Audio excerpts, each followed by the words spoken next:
5월 20일 말씀 묵상하겠습니다. 함께 기도하겠습니다. 하나님, 우리가 하나님 앞에서 신실하고 충성된 자들이 되기 원합니다.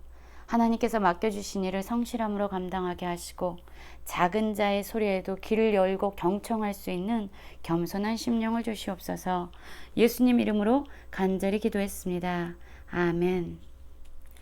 오늘의 말씀은 사무엘상 9장 1절부터 14절까지의 말씀입니다. 말씀을 함께 살펴보시기 전에 개인적으로 말씀을 꼭 읽으시고 묵상하는 시간 가지시기 바랍니다.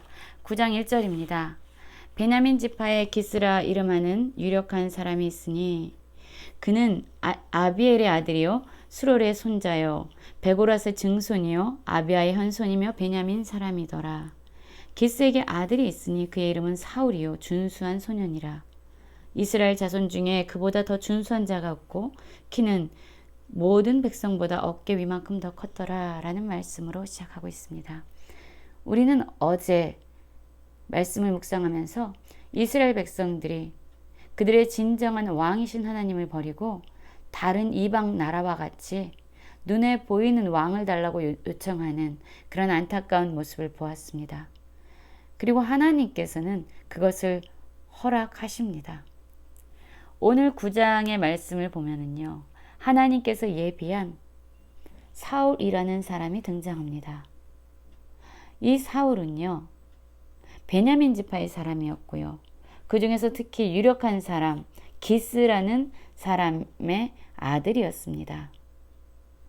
이 사울은 좋은 집안의 사람이었을 뿐만 아니라 그 역시 준수한 소년이라고 말하고 있어요. 훌륭한 사람이라는 거죠. 그리고 외모적으로도 다른 모든 사람들보다 어깨 위만큼 더 클 정도로 키가 컸습니다. 누가 보아도 사울은 눈에 띄는 그렇게 준수한 사람이었습니다. 9장 3절을 보면은요, 사울의 아버지인 기스가 암나기를 잃고 그의 아들 사울에게 이르되 너는 일어나 한 사환을 데리고 가서 암나기를 찾으라 라고 명령을 하게 됩니다. 그러자 이 사울은요, 에브라임 산지와 살리사 땅으로 두루 다녀봅니다. 그런데도 아버지가 찾으라고 한 암나기를 찾지 못한 겁니다. 그러자 거기에서 멈추지 아니하고 사알림 땅으로 두루 다녀봅니다. 그리고 그곳에도 암나기를 발견하지 못하자 베냐민 사람의 땅으로 두루 다녀봅니다.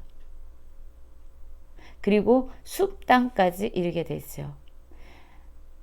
암나기를 잃은 암나기를 찾아오라는 아버지의 말을 충실하게 감당하는 사울의 모습을 보게 됩니다. 그냥 한두 군데 찾아보고 이만하면 됐어 그런데도 없네 라고 집으로 돌아가지 아니하고 그는 아버지가 말씀하신 그 명령을 끝까지 이루기 위해서 모든 노력을 다하고 있습니다. 힘들고 소진되고 지쳐 있을 것입니다. 그럼에도 불구하고 그는 아버지의 그 말씀을 지키려고 노력하는 모습을 보이고 있습니다. 그때 사울과 함께한 사환이 있었습니다. 사울이 이제 그 사환에게 말하죠. 돌아가자. 내 아버지께서 암나기 생각은 고사하고 우리를 위하여 걱정하실까 두려워하노라 라고 말합니다. 여러분, 이 사울은요, 자기에게 맡겨진 일을 충실하게 감당했을 뿐만 아니라 또한 아버지의 마음을 사려 깊이 배려하고 있습니다. 우리가 이렇게 많은 시간을 암나기를 찾으려고 노력했지만 없다. 이제는 아버지가 잃어버린 암나기는 고사하고 우리가 왜 이렇게 오지 않는 것일까 라고 생각하면서 아마 우리를 더 걱정하실까 한다. 그러니까 이제 돌아가자 라고 말합니다. 그때 사환은 이 사울에게 또 이렇게 말을 하죠. 보소서 이 성읍에 하나님의 사람이 있는데 존경받는 사람이라 그가 말한 것은 반드시 다 응하나니 그리로 가사이다. 그가 혹 우리가 갈 길을 가르쳐 줄까 하나이다 하는지라 라고 말합니다. 이 성읍에 하나님의 사람, 존경받는 사람이 있다라고 말한 것은 바로 사무엘을 의미하지요. 그리고 하나님께서는 사무엘을 통해서 하나님의 말씀을 선포하셨고 또한 자신이 사무엘을 통해서 하신 말씀은 반드시 성취하시는 분이셨습니다. 그랬기 때문에 사람들은 사무엘을 통해서 선포된 모든 말이 반드시 응하여진다, 반드시 성취된다라는 것을 알고 있었어요. 그래서 이 사환은 사무엘에게 가서 우리가 어디로 가야 되는지 가르쳐 달라라고 요청합시다 라고 사울에게 이야기한 것입니다. 그때 사울이 이렇게 말합니다. 그의 사환에게 이르되 우리가 가면 그 사람에게 무엇을 드리겠느냐? 우리 주머니에 먹을 것이 다하였으니 하나님의 사람에게 드릴 예물이 없도다. 무엇이 있느냐라고 말합니다. 이 사울은요, 자신과 함께한 이 사환, 자신보다 훨씬 더 못한 사람일 수 있어요. 낮은 사람일 수 있습니다. 자기가 부리는 사람입니다. 그럼에도 불구하고 이 사환이 사울에게 무언가를 말했을 때, 조언을 했을 때 그의 말을 무시하지 않고 사환을 멸시하지 않고 자기보다 낮은 자의 말도 배려 있게 경청하는, 열려진 마음으로 경청하는 사람이었습니다. 사실 이렇게 겸손하게 자기보다 낮은 사람의 말을 경청하는 것은 쉬운 일이 아니었습니다. 그럼에도 불구하고 사울에겐 그러한 마음이 있어요. 또한 하나님의 사람에게 갈 때에 그냥 빈손으로 가지 아니하고 그에게 드릴 예물을 구하고 있는 모습 역시 참으로 아름다운 모습입니다. 그때 사환이 또한 사울에게 이야기하죠. 보소서 내 손에 은한 세겔의 4분의 1 있으니 하나님의 사람에게 드려 우리의 길을 가르쳐 달라 하겠나이다 라고 대답합니다.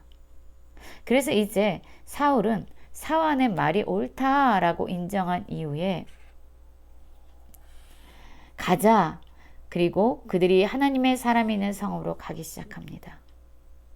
자신의 생각대로 하지 아니하고 자기보다 낮은 사환의 조언일지라도 그의 말이 옳다라고 생각하면 언제든지 그의 고집을, 그의 생각을 내려놓을 수 있는 겸손함이 바로 사울에게 있었습니다.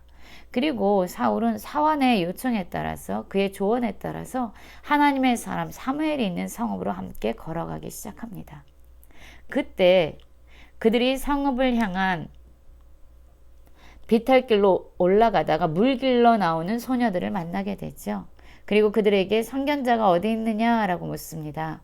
그러자 소녀들은 그가 당신보다 앞서갔으니 빨리 가소서 백성이 오늘 산당에서 제사를 드리므로 그가 오늘 성읍에 들어오셨나이다 라고 말합니다.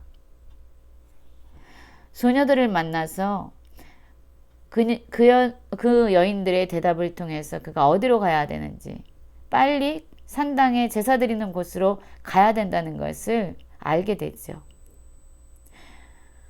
당신들이 성읍으로 들어가면 그가 먹으러 산당에 올라오기 전에 곧 만나리이다 라고 말합니다.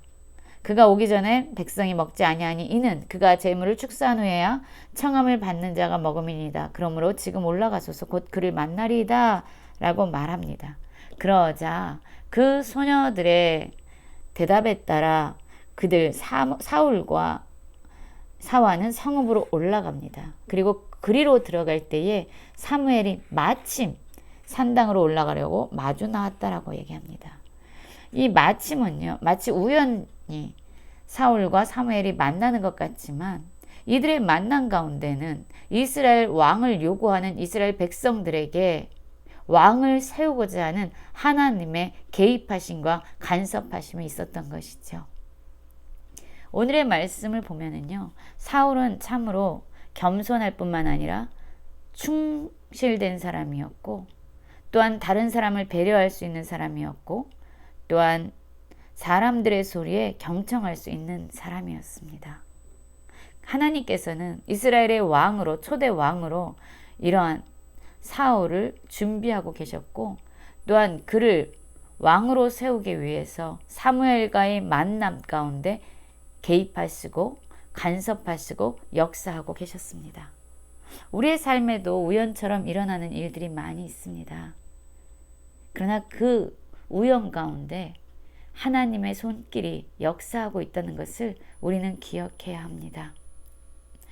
오늘 우리가 살아갈 때에 하나님이 예비하신 그런 사람들을 만나기 원하고 하나님께서 우리에게 보여주시기 원하는 그런 놀라운 일들을 경험하는 그런 특별한 하루를 살아내는 모든 성도님들 되시길 간절히 기도합니다.